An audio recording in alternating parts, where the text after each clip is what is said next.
জনগণের এই বিপ্লবী জাগরণের পুলিশ ও সেনাবাহিনীর হাতে প্রবাসী সাংবাদিক অনলাইন অ্যাক্টিভিস্ট পিনাকি ভট্টাচার্যের ছোট ছেলে আটক হয়েছে দাবিতে সম্প্রতি সামাজিক যোগাযোগ মাধ্যমে একটি ভিডিও প্রচার করা হয়েছে।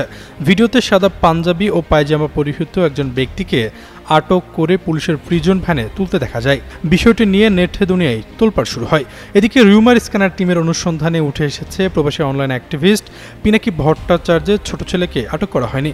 প্রকৃতপক্ষে রাজশাহী মহানগর বিএনপির সাবেক সহসভাপতি শফিউল আলম লালটুর ছেলে মোস্তাসিরুল আলম অনিন্দকে যৌথ বাহিনীর অভিযানে অস্ত্র ও বিস্ফোরণ সহ গ্রেপ্তারের ভিডিওকে আলোচিত দাবিতে প্রচার করা হয়েছে।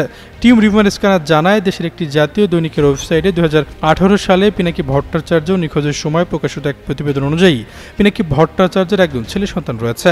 কিওয়ার্ড সার্চের মাধ্যমে গণমাধ্যম কিংবা অন্য কোনো নির্ভরযোগ্য সূত্রে তার আটক হওয়ার বিষয়ে কোনো তথ্য পাওয়া যায়নি।